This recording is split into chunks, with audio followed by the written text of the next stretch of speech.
Terima kasih Anda masih bersama kami di Kompas Petang, saya Cynthia Rompas. Saudara, polisi masih menyelidiki kasus pembunuhan yang menewaskan seorang siswi sekolah dasar di Sragen, Jawa Tengah. Korban ditemukan sang ibu dengan sejumlah luka akibat kekerasan. Usai melakukan olah tempat kejadian perkara, polisi telah menemukan sejumlah petunjuk termasuk barang yang hilang di lokasi penemuan jenazah. Kasat Reskrim Polres Sragen, Jawa Tengah, AKP Catur Agus Yudo Praseno bilang, dari pemeriksaan sementara setidaknya ada barang berharga yang hilang, diantaranya sepeda motor yang biasa dipakai korban ke sekolah serta sebuah ponsel. Meski sejumlah petunjuk sudah ditemukan, namun penyelidikan masih dilakukan untuk menangkap pelaku pembunuhan. Merupakan kawasan lingkungan desa yang penduduknya itu jarang-jarang. Jadi untuk sebelah tetangganya itu kebetulan rumah kosong. Kemudian untuk depan dan belakang kebun, jadi juga merupakan wilayah yang sepi. Pendataan sementara sampai 24 jam lebih ini kita sudah mendapatkan data barang yang hilang, diantaranya adalah sepeda motor yang biasa dikendarai atau dipakai oleh korban ke sekolah. Korban ini sebetulnya masih kelas 5 SD, namun demikian oleh orang tuanya sudah dipercaya untuk membawa sepeda motor. Kemudian selain sepeda motor juga satu buah handphone milik korban yang juga hilang.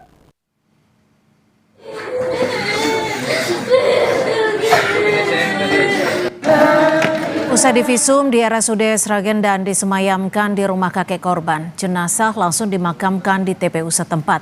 Ibunda Bilkis, Dewi Sri Lestari bilang putri perempuannya memiliki pribadi periang. Menurut sang ibu, Bilkis yang berusia 11 tahun terbiasa berada di rumah seorang diri jika orang tuanya bekerja. Keluarga berharap pelaku segera ditemukan dan mendapat hukuman setimpal.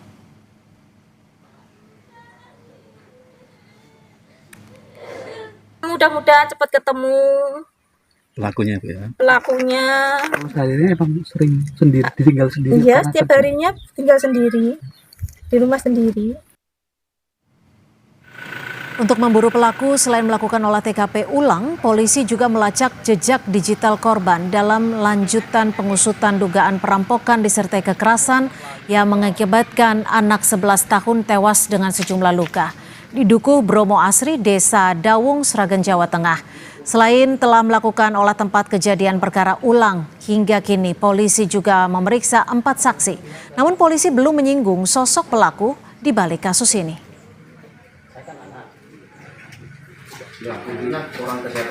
Kami sampai dengan saat ini masih terus melakukan pendalaman, sehingga kami juga dengan tim dari Polsek termasuk dari Polres, ada juga rekan-rekan dari Krim Polda juga membantu kami, masih terus bekerja di lapangan. Hari ini saya berserta teman-teman juga melakukan olah TKP ulang, kami coba lebih rigid lagi untuk menemukan bukti-bukti petunjuk lainnya. Kita akan membahasnya dengan Luki Nurhadianto, kriminolog Universitas Budi Luhur. Selamat sore Mas Luki, kalau kita melihat kasus ini hingga sore hari ini belum ada ditangkapnya pelaku yang diduga membunuh korban. Tapi kalau melihat targetnya, ini adalah anak kecil, seorang diri di rumah. Apakah ini memang murni perampokan acak atau pelaku sebenarnya mengincar korban dengan motif tertentu? Ya, sebelumnya selamat sore Mbak Cynthia, dan turut berduka cita kepada keluarga dari Ananda Bilkis juga ya. Memang tadi menjadi satu hal yang misterius gitu ya saat kita berbicara arah motivasinya. Ada beberapa hal yang melandasi juga Mbak Cynthia. Yang pertama, sejauh mana kedalaman tingkat TKP itu kemudian bisa diidentifikasi. Seperti kita tahu bahwa kejadian yang kemudian berada di rumah itu sendiri itu tidak ada upaya untuk adanya intervensi dari pihak asing. Dengan kata lain, bisa jadi ada hubungan kedekatan atau kemudian ada hubungan perkenalan antara korban dengan pelaku. Yang kedua yang bisa kita kemudian gradasikan tadi dengan pertanyaan Mbak Cynthia adalah saat kemudian ini kita berbicara mengenai barang-barang yang hilang, maka ada kemungkinan bahwa ini dilakukan oleh stranger. Saat kemudian ini berbicara mengenai tapi ada juga lawannya, bahwa saat kemudian kita berbicara mengenai indikasi pembunuh, kemudian baru barangnya hilang, maka ini yang kemudian menjadi menarik yang kita kategorisasi sebagai instrumental homicide di sana. Saat kemudian kita berbicara yang pertama yang kemudian sebenarnya memiliki rasio yang cukup kecil, maka tentu harus ada landasannya. Saat kemudian seseorang dengan upaya sedemikian besar gitu ya untuk bisa menghilangkan nyawa seorang anak itu, bahkan kemudian ada indikasi adanya emosi yang kemudian kita kategorisasi tidak cukup normal karena mohon maaf wajah dari korban pun mengalami kekerasan yang cukup tinggi atau kemudian mengalami kerusakan yang cukup parah. Nah, yang kedua yang kemudian menjadi menarik adalah yang bisa dibuktikan juga dengan TKP adalah jika memang ini ada indikasi terjadinya pelampiasan, tidak hanya kemudian kepada diri korban, tapi apakah memang ada benang merah gitu ya dengan pihak keluarga atau kemudian dengan orang-orang terdekatnya sehingga korban menjadi salah satu instrumen yang harus dihabisi gitu oleh pelaku tersebut. Yang kedua adalah hilangnya barang-barang tersebut apakah memang murni karena memang ingin menguasai harta benda dari korban atau di sisi lain ada upaya untuk mengelabui aparat penegak hukum atau pihak kepolisian agar kemudian bahwa saat kemudian ini diidentifikasi atau kemudian diolah TKP, barang-barang ini adalah sebagai salah satu bentuk saja saat kemudian upaya untuk melakukan pembunuhan itu adalah tujuan yang utama. Jadi 3 aspek inilah yang saya bisa kemudian diidentifikasi bahkan digradasikan sampai kemudian mengerucutkan kepada arah dari para pelaku tersebut. Tapi gini Mas Luki, kalau dilihat dari olah tempat kejadian perkara ini kan lokasinya bisa dikatakan dalam tanda kutip banyak bukti-bukti, mohon maaf ada jejak kaki dan lain sebagainya. Sebenarnya apa yang membuat polisi terkesan perlu memakan beberapa hari untuk menangkap korban, menangkap pelaku maksud kami? Ya, yang pertama memang ada unsur sensitivitas ya. Saya menduga seperti itu ya dalam olah TKP yang memang cenderung cenderung sempit gitu atau kita kategorisasi sebagai zonal crime scene seperti itu ya. Maka sebenarnya dalam konteks pembabakan itu cukup mudah untuk kemudian diidentifikasikan. Yang pertama sejauh mana kemudian pelaku bisa masuk, terus kemudian bagaimana kemudian mereka bisa keluar atau kemudian dia bisa keluar dan kemudian bagaimana kemudian korban itu dihabisi nyawanya atas dasar pelampiasan ekonomi seperti itu atau kemudian atas dasar pelampiasan secara emosional. Yang kedua adalah yang kemudian bisa menjadi berlarut sejauh mana kemudian tingkat kedalaman jejak yang kemudian bisa melekatkan diri jangan-jangan dalam tanda kutip gitu ya. Karena 70% pembunuhan yang memang terjadi di Indonesia gitu atau secara umum bahkan 70-80% itu dilakukan oleh orang-orang terdekat atau memang yang memiliki ikatan secara emosional dengan orang-orang yang menjadi korbannya. Yang ketiga yang kemudian bisa menjadi salah satu upaya untuk men-tracking adalah sejauh mana kemudian interaksi yang dilakukan oleh korban karena memang seharusnya dengan landscape yang cukup terbatas tersebut ada beberapa hal yang memiliki pros cons-nya seperti misalnya ruang geraknya kemudian terbatas, area komunikasi kemudian bisa terbatas sehingga tidak hanya saksi-saksi saja yang ada tapi sejauh mana interaksi dalam konteks digital antara korban gitu dengan orang-orang sekitarnya atau yang kedua sejauh mana interaksi digital antara korban dengan misalnya dengan orang tuanya atau kemudian dengan keluarganya. Tiga adalah sejauh mana interaksi korban dengan orang-orang yang memang memiliki kedekatan dengan dirinya. Tapi kalau dilihat dari peristiwa yang terjadi dilakukan di siang hari dan berdasarkan keterangan polisi, lokasi TKP ini juga memang berjauhan dengan tetangga seperti itu. Apakah pelaku memang sudah melakukan pengincaran karena mengetahui lokasi yang sepi atau memang sebenarnya pencurian motor dan juga ponsel ini sebenarnya adalah untuk mengaburkan motif lainnya menurut Anda?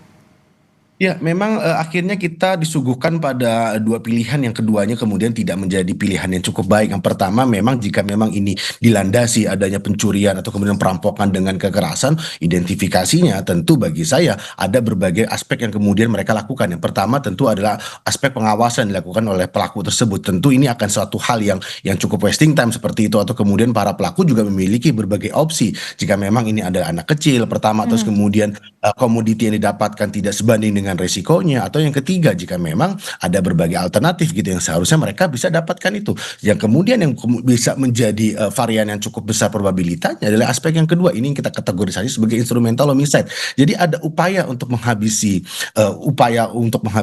korban gitu ya dan kemudian menjadikan berbagai barang yang kemudian mereka lekatkan atau kemudian berada di sekitar korban itu sebagai salah satu bentuk instrumental yang mengaburkan tadi sampaikan Mbak Cynthia yang mengaburkan tindakan utamanya. Nah, yang kemudian bisa menjadi menggradasi berikutnya adalah apakah dalam konteks ini keberadaan benda-benda tersebut sudah diketahui, karena tadi juga di olah TKP tersebut benda-benda yang kemudian ada atau kemudian kunci itu cukup rapi ya, tidak ada upaya pendobrakan, tidak ada Ya. upaya pencongkelan, atau bahkan kemudian tidak ada upaya melakukan infiltrasi secara berlebihan kepada atribusi properti milik korban. Yang kedua adalah yang kemudian ada unsur bahwa sebenarnya antara korban dengan pelaku ini ada unsur kedekatan di sana, karena tidak ada upaya untuk peneriakan atau kemudian upaya-upaya untuk kabur dari kejaran dari pelaku, karena tentu tindakan yang dilakukan itu cukup parah ya, apalagi dilakukan oleh terhadap anak korban yang berada di bawah Oke. umur. Yang ketiga tentu yang bisa digarisbawahi adalah identifikasi terhadap kedekatan ini yang seharusnya bisa menjadi bukti, Ya. sehingga kepolisian pada tahap ini menunggu apakah memang sensitivitas ini menjadi hal yang dikedepankan atau di sisi lain unsur Oke. humanitas ini kemudian menjadi pertimbangan utama. Mas Luki terakhir, jika olah TKP lokasi pemeriksaan saksi, lalu bukti-bukti apa lagi yang setidaknya bisa diungkapkan polisi, bisa dijadikan petunjuk bagi polisi untuk menangkap pelaku? Apalagi saat ini jejak digital dari ponsel juga masih ditelusuri. Ya, saya pikir tentu kepolisian sudah memiliki berbagai instrumen ya untuk kemudian dirangkai, sehingga upaya yang kemudian bisa dilekatkan pertama adalah bagaimana mengidentifikasi seluruh petunjuk tersebut dan kemudian menjadikan petunjuk tersebut memiliki satu benang merah yang utama. Yang kedua adalah sejauh mana pula petunjuk-petunjuk yang mereka telah miliki ya, bukti-bukti yang kemudian melekat kepada rumah tersebut atau kemudian kepada diri korban itu bisa merangkai sehingga bisa menyisir gitu ya, sejauh mana identifikasi kedekatan antara korban dengan pelaku, atau di sisi lain jangan-jangan memang diciptakan peluang oleh para stranger untuk bisa melakukan tindakan kekerasan tersebut. Yang kemudian yang ketiga adalah dalam konteks ini pula keterbatasan tersebut seharusnya bisa menjadi kekuatan tersendiri kepada pihak kepolisian, bahwa tentu pengerucutan terhadap pelaku ini seharusnya berada di lokus yang tidak terlalu jauh dengan lingkungan korban, terus kemudian tidak terlalu jauh pula dengan interaksi antara keluarga dengan diri para pelaku tersebut. Baik, terima kasih atas perspektif Anda, kriminolog Universitas Budi Luhur.